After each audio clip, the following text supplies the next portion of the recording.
Vivimos en una época en la que las fake news, las supersticiones y las terapias sin ningún rigor científico están a la orden del día. Sin embargo, nunca olviden que lo mejor que le puede pasar con las pseudociencias es que les estafen. Lo peor es que además de estafarles, les maten.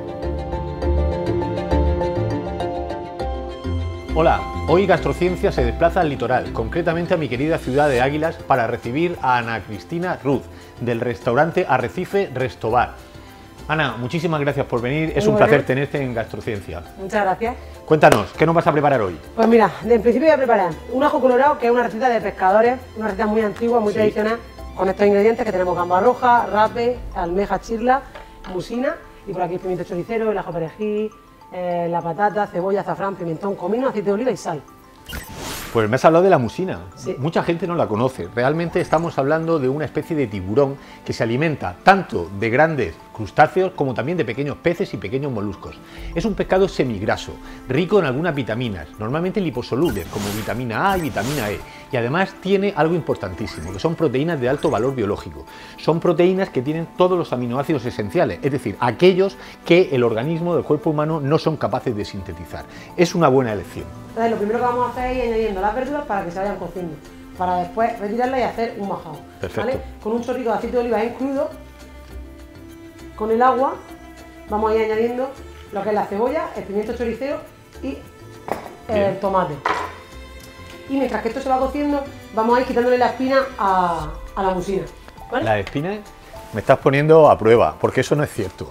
La verdad es que los condrictios, como la raya, como el tiburón, como la especie que hoy tenemos aquí, son una clase de vertebrados acuáticos, conocidos como peces cartilaginosos, denominación que hace referencia a que su esqueleto es de cartílago, a diferencia de los peces óseos que lo tienen de hueso. ¿Tiene espinas? No. El cartílago es un tipo de tejido conectivo especializado, elástico y carente de vasos sanguíneos. Está formado por células dispersas, llamadas condrocitos. Los animales óseos también lo tienen y sirve para amortiguar los golpes al caminar y dar saltos, para prevenir el desgaste por el rozamiento y por lo tanto para permitir los movimientos de las articulaciones. En los guisos, el cartílago aporta densidad y sabor al convertirse en gelatina. Añade la patata. Añadimos la patatica. Y así. Añadiendo la patatita para que se vaya cociendo. Patata cortada, se suelta Cortada el almidón. cachelo, En para cachelos. que suelte el almidoncillo, sí. Correcto. Y vamos a añadirle la cabeza del rape para que le dé un poquito, que le aporte más sabor, porque el pescado, la gamba y la almeja es lo último que se echa. Entonces el cartílago que has nombrado antes es lo que utilizan los deportistas para... No exactamente, el cartílago que estás utilizando para darle densidad al guiso es una cosa, pero tú lo que te estás refiriendo es el colágeno. El colágeno es una proteína que se encarga de unir los tejidos conectivos, los músculos, los tendones, los ligamentos, la piel, los huesos, etc. Y también cartílagos. Es el responsable del grado de firmeza y elasticidad que tienen todas estas estructuras. Pero claro, hay cierto optimismo en el uso en ciertos productos, en ciertos complementos alimenticios para prevenir por parte del colágeno nuestra salud articular. Eso no lo digo yo, que no sea así, lo dice la Autoridad Europea de Seguridad Alimentaria, que es el máximo organismo europeo en materia de alimentación. Advierte que no existe ninguna relación causa-efecto a día de hoy entre el consumo de colágeno y el mantenimiento de las articulaciones. Machacamos la verdura que previamente hemos cocinado en el guiso. ¿Sabes lo que pasa cuando machacamos? Hay veces que no sabemos de dónde aparecen una serie de compuestos volátiles que le dan lugar al aroma, le dan también lugar al sabor. Lo que ocurre al machacar es que esos compuestos volátiles se encuentran situados en una parte de la célula. Por otro lado, hay una serie de enzimas, de proteínas que se encuentran en otras partes de la célula. ¿Qué es lo que ocurre? Que cuando está Ana machacando, está rompiendo tejidos celulares y se ponen en contacto sustratos con enzimas. En ese momento en que se ponen en contacto se producen las reacciones y se forman los productos, que son esos compuestos que nosotros olemos cuando está machacando. Antes de machacar, cada uno está en distintos compartimentos. Al machacar se rompe el tejido celular, interacciona y zasca. Aroma. ¡Ras! José, una vez que tenemos la patata casi cocinada, vamos a ir añadiéndole los majados que tenemos: el de pimiento choricero, el de la verdura, el ajo perejil, y luego vamos a ir con las especias. ¿Cuáles son? Azafrán, pimentón de la Vera dulce, un poquito de salmón y comino en grano. El comino. Bien, Aunque a mucha gente no le importe, esta pequeña especia, el comino, resulta ser grande en sabor. Su intenso aroma se deben a unos compuestos muy especiales, se llaman cumínicos y son constituyentes de los aceites esenciales de esta especia. Una nota curiosa es que el comino puede autoinflamarse a 93 grados centígrados y que sepas que también está presente en un producto muy especial, en la mirra. La mirra de los Reyes Magos. En la mirra de los Reyes Magos. ¿Sabes por qué? Muerta. Por eso, precisamente por la presencia del comino y por ese aroma tan fuerte que echa, la mirra se ha utilizado muchísimas veces en la industria del perfume, en la industria de cosmética, etc. Te voy a decir una cosa, ahora que estoy viendo el guiso, esa espuma blanca que aparece y eso que se está poniendo marrón en la olla, ¿sabes de qué procede? Pues la espuma blanca es realmente una mezcla de las proteínas que tenía el pescado, que con el calor se han desnaturalizado y han subido a la superficie. ¿Qué es lo que pasa? Que el aceite que hemos utilizado también se evapora, sube a la parte superior porque es menos denso que el agua y rodea esas proteínas. Ana, última fase del ajo colorado. Vamos con las especias y después de las especias vamos añadiendo el pescado, echamos la gambica, tapamos y que se repose. Tírale. Muy bien. ¿Cómo vas a hacer el gazpacho aguileño? El gazpacho aguileño es una receta muy tradicional, muy antigua, es una receta muy pobre, de gente que tenía poco poder adquisitivo y... Poco es posible, como decía mi abuelo, poco posible. Ingredientes. Ingredientes. Tenemos agua muy fría, vinagre blanco, tenemos los tomates, los pepinos y el ajo para hacer el alioli, que previamente ya lo tenemos hecho porque es un alioli a mortero. Alioli, física y química. El alioli es una emulsión. Las emulsiones corresponden a suspensiones coloidales entre dos líquidos no miscibles, como el aceite y el agua.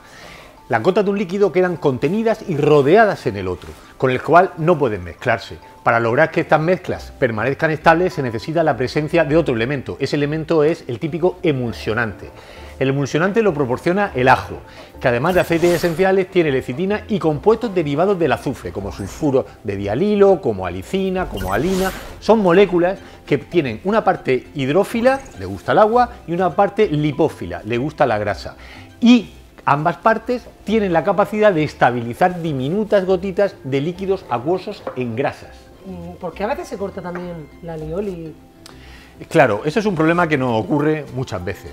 La realidad es que las emulsiones son sistemas dispersos, muy difíciles de mantener. Un mínimo cambio y las gotículas dispersas comienzan a agregarse y se separan ambos líquidos. Hay un truco.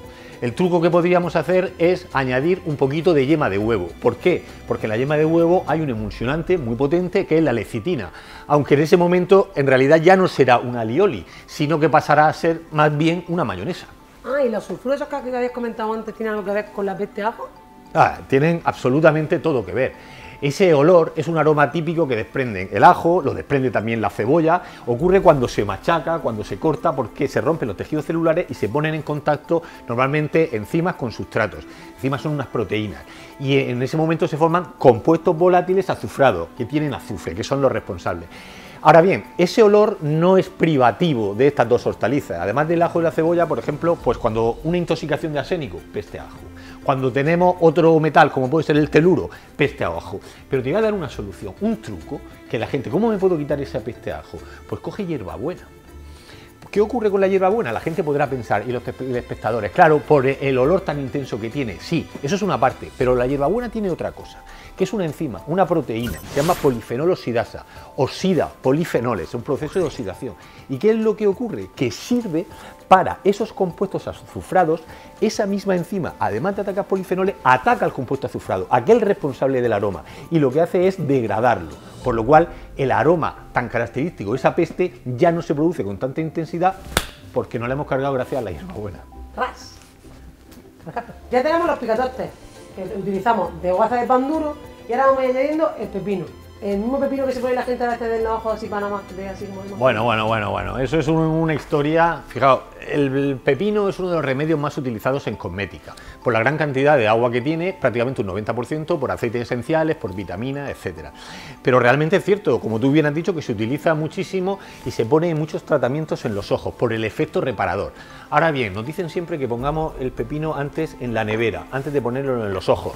¿Por qué? Porque realmente el único que tiene este efecto reparador es el frío. El frío provoca vasoconstricción en la zona, reduce el enrojecimiento, reduce la la hinchazón. El valor nutritivo que tiene este plato junto con el perfil sensorial lo hacen óptimo para el verano y también para el no verano.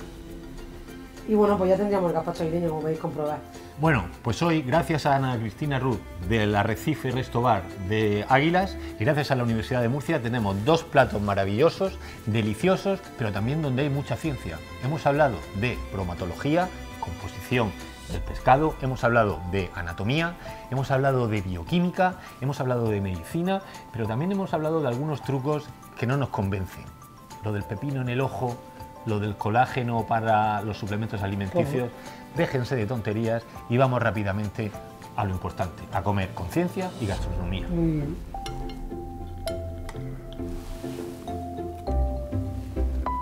Bueno, Buenísimo, espectacular. esto es una maravilla.